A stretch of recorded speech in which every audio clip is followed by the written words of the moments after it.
Hey, what's going on, ladies and gents? It's Richard Quo. This week, I want to talk about the key to happiness. I think we spend a lot of time worrying, complaining, and feeling sorry for ourselves. And sometimes we forget, what is the most important things in our lives. I think there's a gap.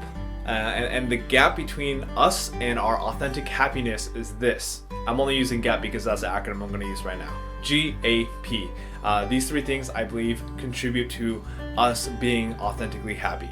Number one is G for gratitude. I was talking to my brother and I asked him, hey Kevin, do you think you're authentically happy right now? And he said, yeah, I do think I'm authentically happy right now. And I asked him, what do you think is the biggest contributing factor to that right now? And he said, just being grateful. And we had a conversation, and the more we talked, I was like, wow, you know what, that's really powerful actually. Just whatever situation you're in right now, just being grateful for what you have right now. Because the truth of the matter of fact is, if you're watching this video, you already have so much. The fact that you're alive, the fact that you have food on the table, the fact that you have a phone, a tablet, a computer, or something to watch this video already is enough to be grateful for. And I remember I used to wake up every single morning and complain about my life when I was younger. Just this sucks, I have to go to school, this sucks, I have to work, this sucks, blah blah blah. And also I wasn't very conscious with my life. I wasn't very conscious of all these things that I had. And today, I wake up in the morning, I walk to my computer, and I'm like, man, I got a sweet computer. It's a laptop, but I got a sweet computer that works, that allows me to make YouTube videos. I have this camera that I'm working on. I got this lighting equipment. I have this bed. I have food on the table. I have this roof.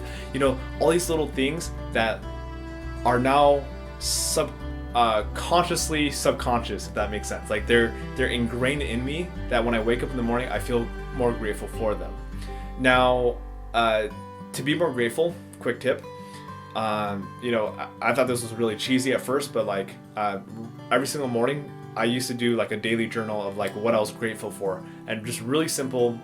If you want to check out the 5-minute journal, that's a great resource for you to get your day started. It takes 5 minutes a day to journal, and every single day I just wrote down what I was grateful for. It started off as very mechanical, ended up being more ingrained and subconscious, where it just came natural. So that's number one, gratitude. The second letter is A for authenticity. I think if we want to be authentically happy, we get to be authentic, just our true selves. There's nothing more disempowering than trying to be something that you're not, unless you're an actor, then that's cool. But the first 24 years of my life, where I tried to be someone else, I tried to be this better, bigger person than I actually was. It kind of sucked, to be honest. But today, I don't focus on trying to be perfect. I don't focus trying to be this idea of, idea of perfection. I just am myself. Now, there is a pursuit of a ideal person I want to be, but then I don't beat myself up, or I don't I don't try to be that person if I'm not. I am who I am in this moment right now, and I accept myself for that. So number two is just being authentic, just being real with yourself. So we have the G, we have the A, and then the P. The P is for pursuit. Pursuit means the pursuit of success, the pursuit of your passion, the pursuit of happiness. Pursuit is this idea, it's the journey. It's literally part of being happy is just being cool with the journey of where you're at and where you're going. So for example, let's say you have a goal. You want to be a A-list actor, since we're on the topic of acting.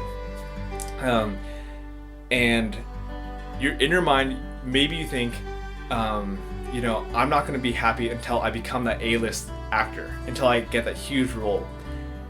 Now, I think a lot of people think like this, I'm not going to be happy until I have $1 million home, or until I have this car, or until this happens. Happiness, I'm going to steal this quote, happiness is now. It really is. It's happiness is on the pursuit of the journey. It's not about the end of the destination. I know that sounds cliche, but it's completely true. Happiness is now. appreciate what you have. Be your authentic self and focus on the pursuit of that goal, that dream that you have. Real quick analogy for myself, I have a goal right now to own a $3.5 million beachfront house in Newport Beach. I've kind of touched upon that in previous videos. Now, I'm not I'll be honest, I'm not super committed to it right now yet. But for me, I have that goal not because I really want that house. I have that goal because it's the pursuit. This is the vision, and the house itself, I can really care less about it. I could live in an apartment, I'll be happy. I will be happy. But I have that goal because the pursuit of it, this huge goal that scares me to death, makes me excited. It makes me fired up. It makes me happy that I'm pursuing this with authenticity, and also just being grateful at every step, every struggle along the way. All right, so the 3 keys to happiness: G, gratitude; A, authenticity; P, pursuit. All right, that's all I got for you this week. So those are mine, and I authentically and gratefully and pursuitly I'm just messing, man, it's messed up. But yeah, I authentically want to know, what do you think, what are your keys, or what are some of your keys that make you happy, or you think just make people happy in general? Because these are just mine, and I really want to understand other people's perspectives. So please share them. I'd love to hear them. You can comment down below. And yeah, that's all I have this week. I'll see you next week. All right, take care. Peace. Hey, what's going on, ladies and gents? It's Richard Quo. This week's topic is you are not alone. Now, I thought about this topic because I've had the opportunity to speak at a lot of different schools, middle schools, high schools, and leadership conferences within the past few weeks. And one question that I've been asking a lot